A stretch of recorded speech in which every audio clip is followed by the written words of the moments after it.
Okay, so let's go on to the third lecture of coordination chemistry. In the previous one we had done the nomenclature और nomenclature में हम लोगों ने क्या किया था, coordinate entities जो थी जिनको हम square brackets के अंदर लिखते हैं उनको हमने दो different types में classify किया था.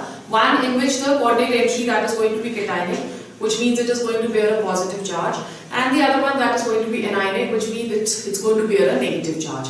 Now when it is bearing a positive charge, that is the species that is going to be cationic over here, in that case the name of the central metal atom that is going to remain as same. For example, copper will remain copper, iron will remain iron, silver will remain silver, and so on. But if we are doing the nomenclature of anionic species in which the coordinate sphere or the coordinate entity that is going to get a negative charge, in that case the central metal atom, the name of that is going to end in ate. For example, copper will become cuprate, iron will become ferrate, silver will become argentate, right? That is because in that case we are going to name the positive entity first, and the positive entity is going to be placed on the left hand side of the coordinate entity, which is going to be again a metal. For example, we have K4, FeCN6, right? So in that case the name that is going to be, because potassium is the positive entity over here, potassium will get the name as it is potassium, and then the ligands over here, second name is going to be the ligand. So we have hexacyano and then ferrate and then the oxidation number of the central metal atom. So this is what we had done in our last lecture. Today we are going to go on to Werner's coordination theory. In fact, Werner's coordination theory, it was the first successful theory which was given about the formation of any coordinate complex, the bonding in between them, and the physical, chemical and various other properties were discussed on the basis of this theory. Werner was a scientist who first successfully gave us the explanation of the coordinate compounds, and he also got a Nobel Prize for that, right? So when we're talking of coordination compounds, all the coordination compounds, they are going to be stable in nature. What are going to be the important postulates of Werner's theory? When we're talking of important postulates of Werner's theory, according to him, every coordinate complex, every element in the coordinate complex, every central metal atom in the coordinate complex, every central metal atom in the coordinate complex has two types of valencies. One which is known as the primary valency, and the second which is known as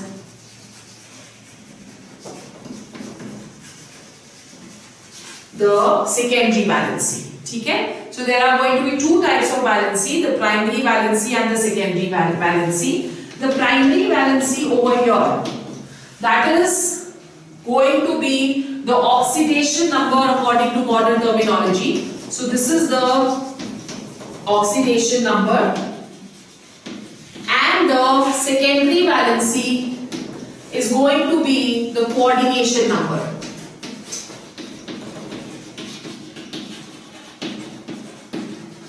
Right? Now the oxidation number means what? The oxidation number is also known as ionizable valency, because according to this we will calculate the oxidation number of the central metal atom according to the negative charges or the positive charges which are going to be present in the coordinate complex. The coordination number is going to be non-ionizable, right? So it does not ionize at all. Then it is seen that the secondary valency and the primary valency both have to be satisfied by the central metal atom. Let's say that when we are talking of primary valency, it is seen that the primary valency that is going to be satisfied by negative ions.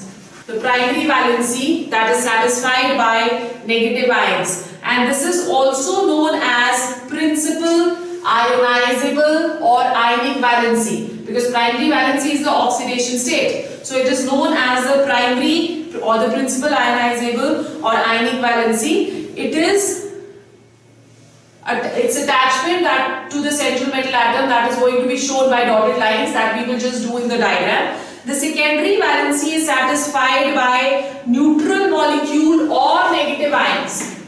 So secondary valency, that is going to be satisfied by either neutral molecules having a lone pair of electrons or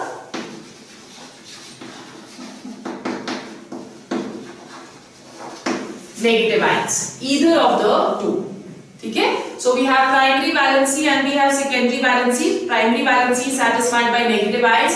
So basically the secondary valency mostly is going to be the ligands which are going to be attached to the central metal atom. That is the reason why they are going to be non-ionizable. Okay? Now the donor atoms of the ligands which satisfy the coordination number, they are going to be directly attached to the central metal atom. Like for example, if we are taking one compound of the type COCl3 dot 6NH3. Now over here 6NH3, this is going to satisfy because this is neutral. So as this is neutral, this cannot satisfy the primary valency. This will only satisfy the secondary valency. The maximum coordination number of the central metal atom can be 6. Okay, so all the ligands, they are going to be ammonia over here. So this can be, the molecule can be expressed, all those which have 6 coordination number is octahedral species. So you can see that the secondary valency, that is going to be shown by bold lines, whereas the primary valency, that is going to be shown by dotted lines.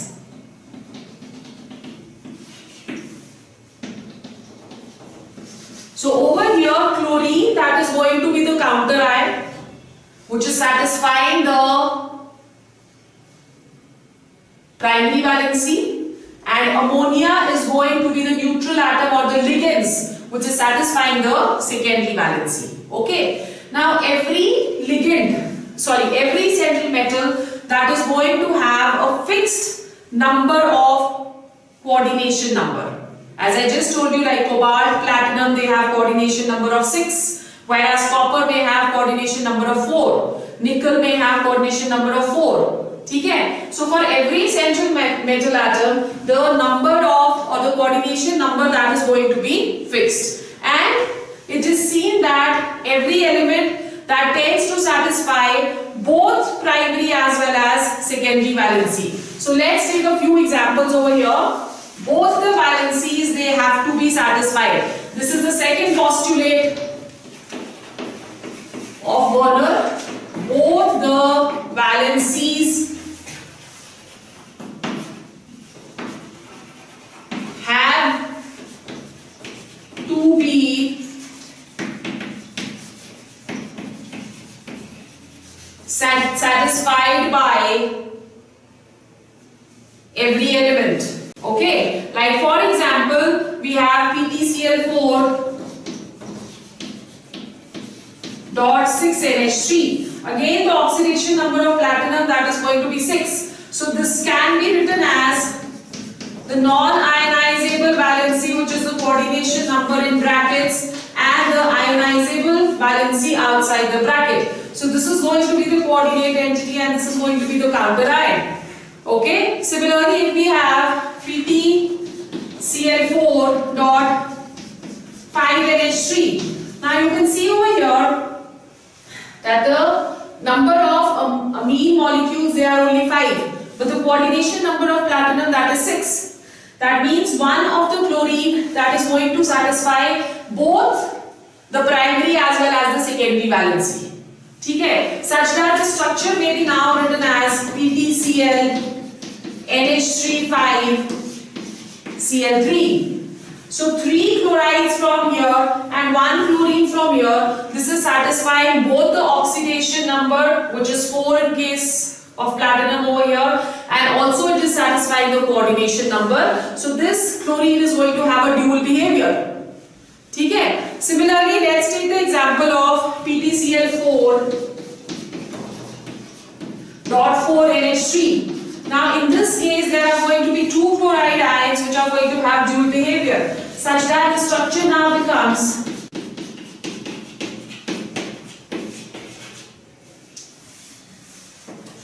Cl2.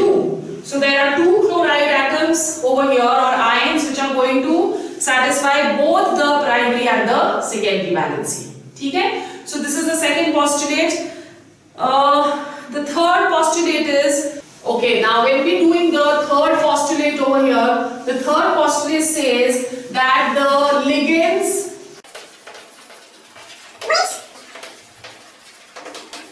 satisfy the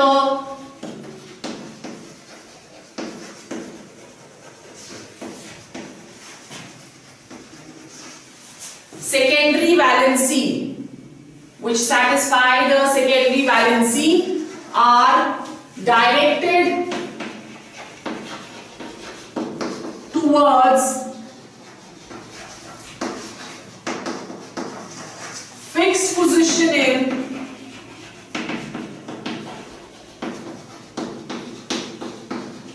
space, which means that this is going to determine the geometry of the complex. So therefore it is seen that the geometry of any complex will depend upon the coordination number and not the oxidation number. Okay, for example, if we have octahedral, that means for octahedral there should be 6 ligands present, and if there are 6 ligands present, the coordination number is going to be 6. So the geometry for all those which have coordination number of 6, they are going to have octahedral geometry. Is it clear? And all those which have a coordination number of 4, they may have two types of geometry, which is square planar, right? So this is for coordination number 4. They may have a geometry which is square planar, or they may have a geometry which is tetrahedral, depending upon the hybridization and the central metal atom present. This we will discuss later.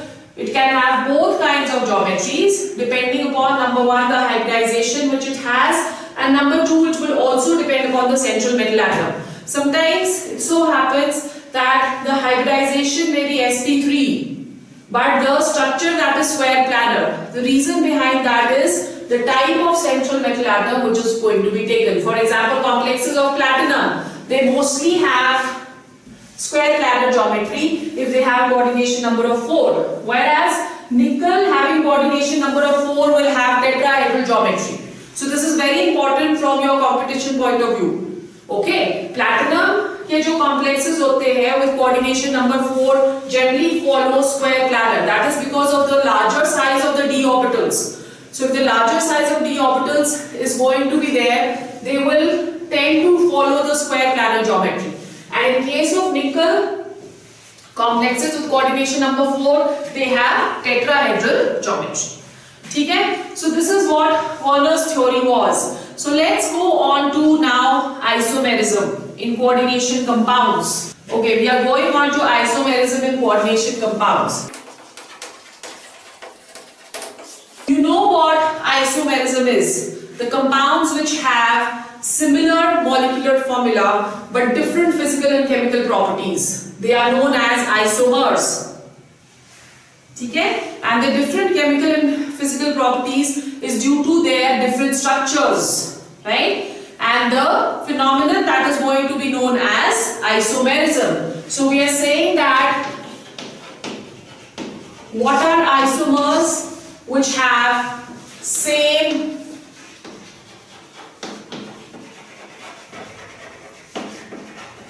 molecular formula, but they are going to have different structure structural formula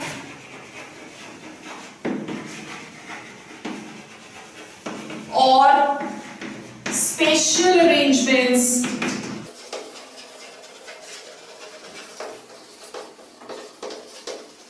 of ligands. ठीक है, they are going to have different structural formula or spatial arrangement of ligands, different spatial arrangement. It means that they are going to have different physical and chemical properties. Depending upon whether the structural formula is different or the spatial arrangement is different, we classify isomerism into two types. We are going to discuss the first type today, which is structural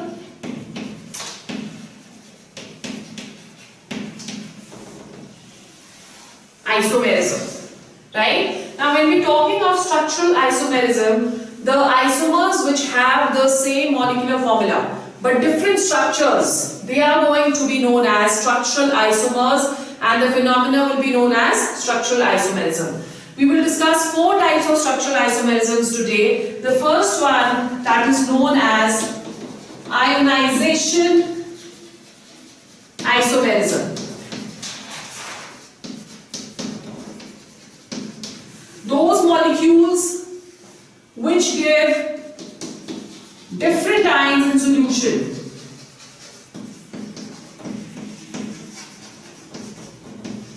Which gives different ions in solution, they are known as ionization isomers, or in different words or in simple words, we say that in this case the counter ions are different. Okay, so basically when we were doing the Werner's theory was basically, it was based on precipitation studies, and it was based on conductance measurements. Depending upon that, the different structures of coordination compounds that was formulated. Okay? So depending upon that, this isomerism can be explained. For example, if we have a compound of cobalt NH3 whole 5 BrSO4, okay, and this is giving us a precipitate of barium sulfate with barium chloride. The color of this compound, it is violet. Okay, so we say that if it is giving us a white precipitate of barium sulfate, that means that the sulfate is going to be present as the counter ion. Okay? So this is going to have a formula of, as soon as we will react barium chloride with this, we will get a white precipitate of barium sulfate. Okay? So it clearly indicates that over here sulfate is going to be the counter ion, and bromine that is going to be present inside the coordinate entity and is going to behave as a ligand. Okay? What is going to be the isomer of this? In this case, the counter ion is going to change. So we have over here CO NH3 whole 5 SO4 Br. This is going to be the isomer, ionization isomer of this, because as we react this with AgNO3 solution, it is going to give us yellow precipitates of AgBr. So this very clearly indicates that in this case the bromide ion that is going to behave as counter ion. So these are ionization isomers which gives us different ions in solution. Okay? Understood? The second type which we have, they are known as hydrate or solvation. Solvation or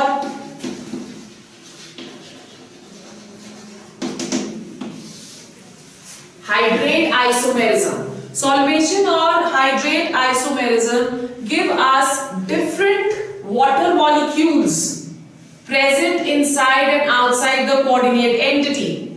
Okay, for example, we have Cr H2O whole 6 Cl3. Now this compound, it is violet in color and it does not give us any water of crystallization, which means that if we react this with anhydrous copper sulfate, it will not be converted blue, which means it does not give any water outside the coordinate entity. All the 6 water molecules, they are going to be present as ligands in this case. ठीक है? Then we have another one. इसका जो isomer आएगा, that is Cr Cl H2O whole 5 Cl dot 2 point or dot Cl2 dot H2O. So this has one water of crystallization which is lying outside the coordinate entity. Now if you will react this with anhydrous copper sulfate, that will be converted blue. The color of this compound is green. So this compound is an isomer of this compound. ठीक है? Similarly, we have Cr Cl2 H2O whole 4 Cl dot 2H2O. Now this is giving us 2 molecules of water of crystallization outside the coordinate entity. This is also green in color. So this is again solvation or hydrate isomerism. Right? So you've understood what solvation isomerism is, which are going to have different water molecules outside the coordinate entity. In the first case, there is no water molecule outside the coordinate entity. In the second one, there is one, and in the third one, there are going to be 2 molecules of water of crystallization outside. Okay? The third type we have is coordination isomerism. So we have the third one over here.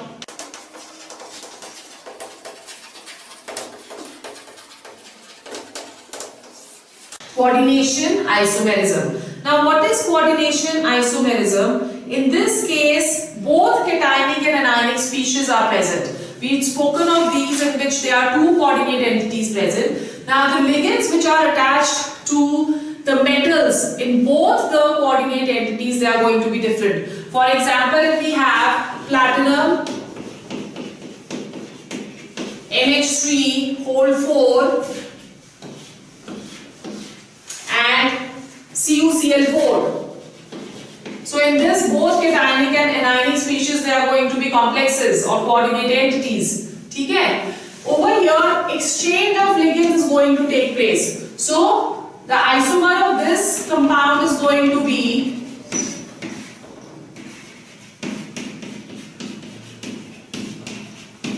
so you can see that the ligands attached to the metals, they have changed over here. Is it clear? So this is what coordination isomerism is. The fourth type of isomerism, that is known as linkage.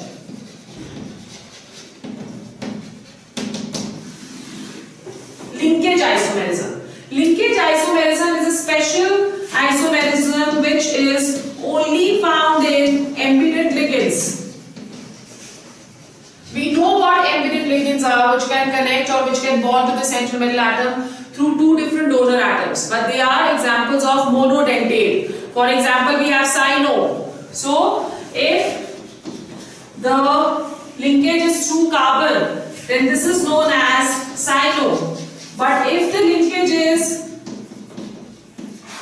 through nitrogen, then this is going to be known as isocyano. So we've already done this. Linkage isomerism will be special case of isomerism which will only exist in those type of coordinate compounds which will have embedded ligands. In a similar manner, you know, NO2, nitro.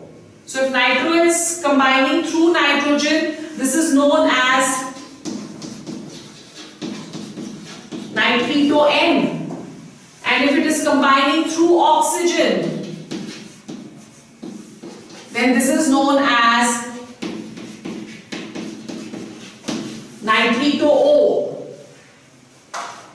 Okay? Then the next type of isomerism which we have, that is known as polymerization isomerism. The next isomerism which we have, that is known as polymerization isomerism. Now this type of isomerism exists in compounds having same stoichiometric composition but different molecular composition, which means they may exist in polymeric form. For example, if we're talking of a complex of platinum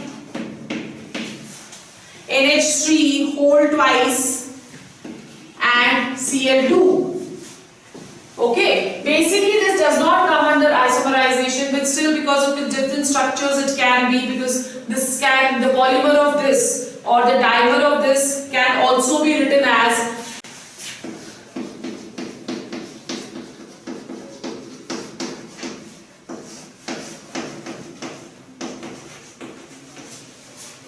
right. So this is how they are going to exist in polymeric form. So molecular compositions, they are going to be, you can say that simple multiple of simplest stoichiometric arrangement. You can see over here, this is the simplest stoichiometric arrangement. That is going to be multiple. So if you are dividing, multiplying this formula by 2, we are going to get this. It's not essential that this is going to behave as a monomer, but it's just a multiple of the simplest stoichiometric compound which is going to exist.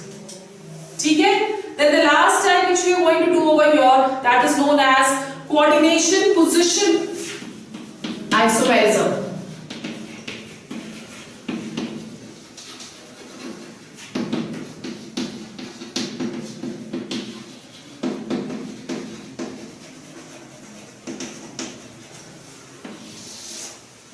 Coordination position isomerism. This type of isomerism that is exhibited by polynuclear complexes. Bridging complexes हमने करे थे ना, by changing the position of ligands. Okay, so we're going to change the position of ligands over here, and they are generally found in the bridging compounds. So let's take an example over here. We have a bridging compound CO NH2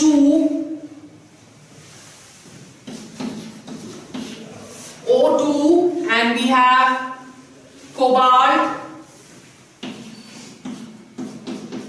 NH3 whole twice Cl2, and over here we have NH3 whole thrice Cl. Right? So if you're looking at this side, on the left hand side, the position of ligands is there are 3 amines and 1 chlorine present. On the right hand side, they have 2 amines and 2 chlorines present. So in this isomer, the position of the ligands that will change, such that the isomer of this now becomes, we have CO NH2 O2 CO, and we have over here, this shifts this side, we have NH3 whole thrice Cl, and on this side we are going to have, this is going to shift on this side, so we have NH3 whole twice Cl2. So it's just the position of the ligands which is going to change. Okay? So we've done the first kind of isomerism today, which is only based on the structural differences between the two different kind of compounds which are having the same molecular formula. Now there is another kind of isomerism which we will be discussing in our next class, in which the spatial arrangement of the ligands that is going to change, and that is known as stereoisomerism. In case of stereoisomerism, we have 2 kinds of isomerism which we need to discuss. One which is known as the geometrical isomerism, in which the geometries are going to be different, and the second one we will discuss is optical isomerism. Is it clear? So this is, with this we finish today's lesson. Tomorrow we are going to do the isomerism which is left, and we will also start with our next topic, that is bonding and coordination compounds, in which we have to discuss 2 theories. One is the valence bond theory, and the other one that is going to be CFT, crystal field theory. Okay?